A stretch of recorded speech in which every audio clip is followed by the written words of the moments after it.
సమస్యని నువ్వే సాల్వ్ చేసుకోవాలి.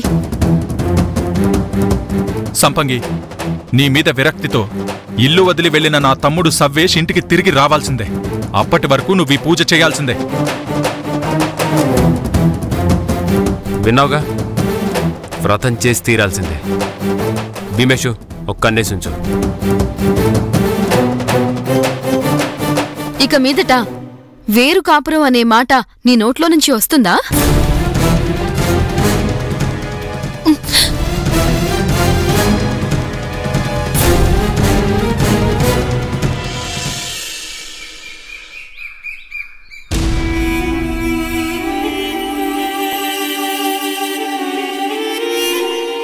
నమస్కారం.